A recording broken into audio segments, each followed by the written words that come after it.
वाला समय बताएगा। जी। कुछ लोग कभी सुधरते नहीं है, वैसे मैं आपको बताऊं।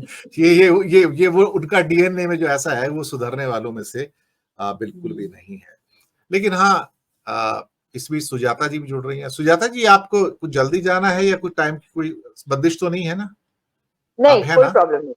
जी जी। ठीक है, तो पहले मैं तमकीन साहब से उत्तर प्रदेश का ले लेता हूं। Sir, Yogi has been cut to the size. 33 seats कोई सपने में नहीं सोच सकता था। जो उड़ीसा में गेन किया, तेलंगाना में गेन किया, एक एंट्री केरल में भी हो गई, कर्नाटक में बहुत अच्छी परफॉर्मेंस रही। लेकिन टोटल मिला के देखा जाए तो पहले भी उनकी 30 या 31 सीट थी साउथ में, अब भी 31 है। लेकिन नए एरियाज में उन्होंने डेंट मारा है। आंध्रा में तो खैर कंधे पे चढ़ के गए, वो आंध्रा में उनकी औकात ही नहीं, उनकी देखा जाए तो। चंद्रबाबू नायडू कंधे पे चढ़ के 3 सीटें ली है उन्होंने। उनकी अपनी हैसियत तो 1% की है। तमिलनाडु में काफी लॉसेस हुए। लेकिन ये इंडिया के जो नए स्टार हैं, जिसके बारे में बात कर रहा हूं, उसमें अखिलेश यादव एक साइलेंट स्टार के रूप में उभरे हैं।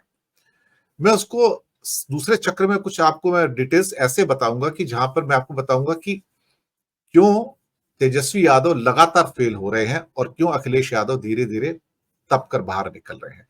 लेकिन क्या हुआ क्या उत्तर प्रदेश में? अल्टीमेटली 33 सीटों पे आना, 80 में 80 की बात हो रही थी इस बार। 75 पे तो बड़े बड़े जो सीफोलॉजिस्ट है वो भी कह रहे थे, और 401 के नारे। और कई तो सीफोलॉजिस्ट कल रोए हैं प्रोग्राम के ऊपर, और उसको एंकर ने उठ के मनाया कि तुम क्या कर रहे हो, कहता है बुरी तरह से फेल हो गया। लेकिन क्या लोगों को बेवकूफ बनाना बंद करेंगे क्या आगे? मुझे नहीं, वो बेवकूफ बनाना बंद नहीं करेंगे, वो बेवकूफ बनाते रहेंगे आपको।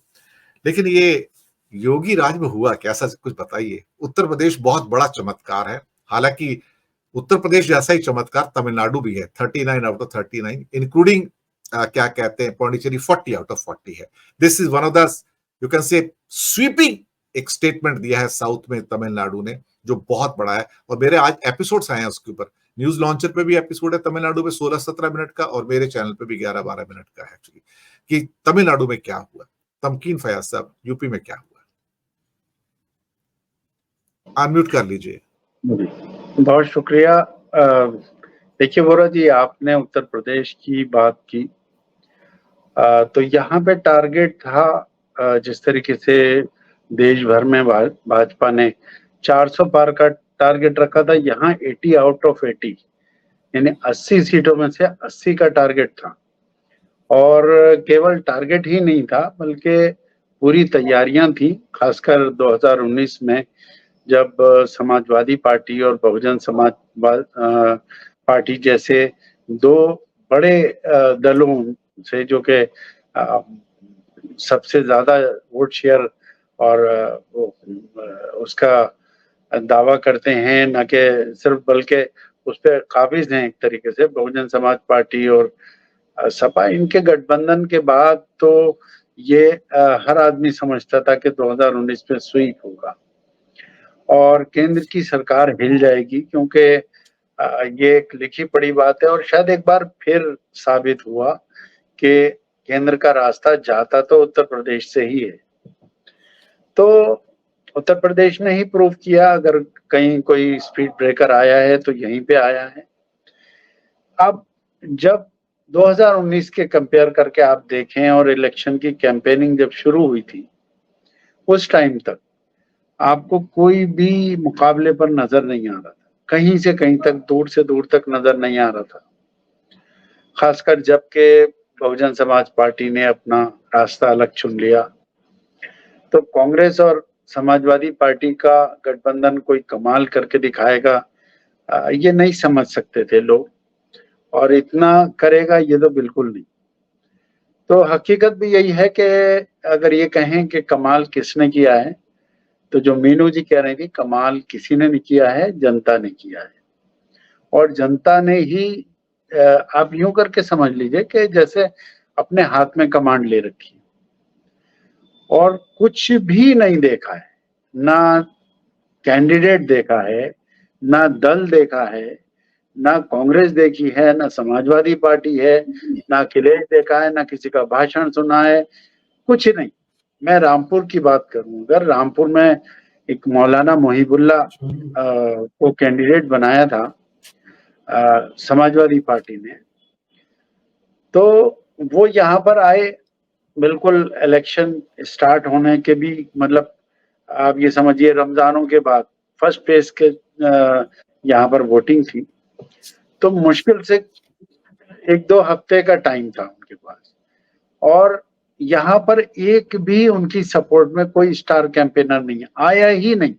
जनसभा करना तो छोड़ दीजिए, अखिलेश यादव, शिवपाल यादव या कोई और किसी तरीके का नहीं आया। छोटे मोटे नेता भी नहीं आए समाजवादी पार्टी के। कोई जनसभा ऐसी नहीं हुई कि जिसमें कोई बड़ा नेता आया। लेकिन आपने देखा कि रामपुर से समाजवादी पार्टी जीती और एक लगभग समझिए कि 88,000 वोटों से के मार्जिन से जीते वो। तो अगर ये कहा जाए कि क्या फैक्टर हैं, तो कोई फैक्टर नहीं है। कोई तमाम वोट ऐसे मिले हैं जो कि समाजवादी पार्टी के नहीं हैं, लेकिन वोट मिले। तो वो वजह ये थी कि जनता को लग रहा था कि अब वो चीज़ जिससे वो बहुत प्यार करते हैं, जिसे वो अपना सब कुछ समझते हैं, संविधान, उस पर आँच आ चुकी है और देर तो पहले ही हो चुकी, लेकिन शायद अब कुछ करने से बच सके। और ये मैंडेट भी अगर आप देखें तो किसी की सरकार गिराने के लिए या बनाने के लिए ना होकर संविधान बचाने का ही मैंडेट है।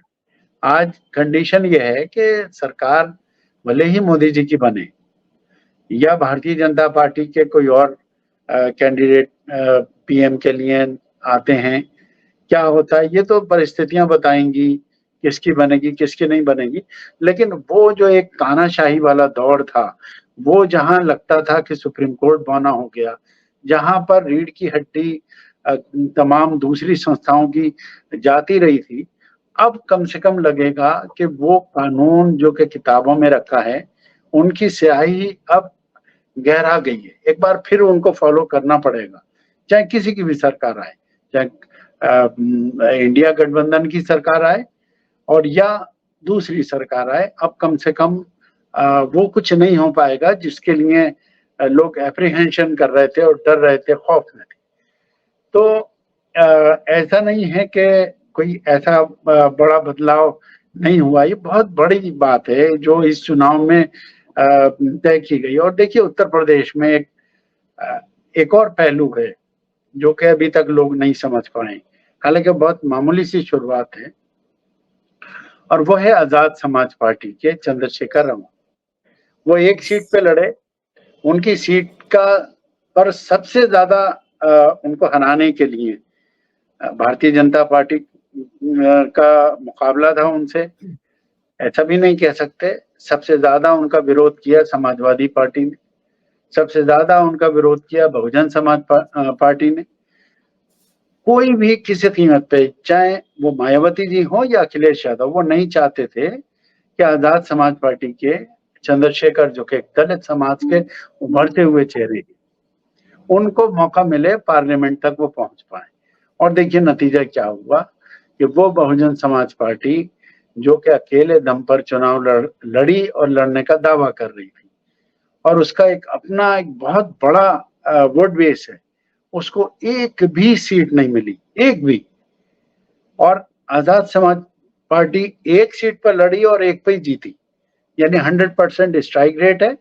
और वो जो नींव पड़ी है, वो जो बुनियाद पड़ी है, वो दलित राजनीति का एक नया कहना चाहिए मोड़ है, एक नए दोराहे पर लाके खड़ा कर दिया और एक अच्छा साइन है। मैं समझता हूं कि ये बेटरमेंट की तरफ जा सकता है और आने वाले समय में बहुत बड़े चेंजेस देखने को मिलेंगे। तो ये सारी चेंजेस हुई हैं, बहुत अच्छे तरीके से चुनाव के जो नतीजे आए, जनता ने, हालांकि जैसे आपने अभी बताया बहुत लो मार्जिन से कई सीटें हारी हैं, मेरठ की रही हो या और भी कई सीटें रही हो। बहुजन समाज पार्टी के वजह से तो कई सीटों पे असर पड़ा। अमरोहा में आप देखिए 28,000 वोट से हारे और 1,64,000 बीएसपी को मिला, जबकि बीजेपी का जो कैंडिडेट था वो सिर्फ 28,000 वोट से जीता और कुंवर दानिश जो है वो हार गए। ऐसे ही अमरोहा के अलावा भी आप अगर उठा के देखें तो दूसरे मेरठ में भी यही हुआ, 10,000 वोट से जीते हैं अरुण गोविल साहब, और 87,000 वोट जो है वो बीएसपी ने ले लिए। तो बीएसपी ने बहुत कुछ जो सीटें आई हैं बीजेपी की, उसमें इज्जत बचाने में काफी योगदान किया। परिस्थितियां ऐसी थी, लेकिन मैं नहीं समझता कि ये कोई जीत ऐसी है कि जिस पर खुशियां मनाई जाएं, चाहे वो समाजवादी पार्टी की तरफ से हो या किसी तरफ से भी। असली बात यह है कि जनता ने इस बार सोच लिया था कि तानाशाही के खिलाफ हमें जो है एकजुट होना है, और वो जी दिनेश जी। Thank you. शुजात साहब के पास आऊंगा।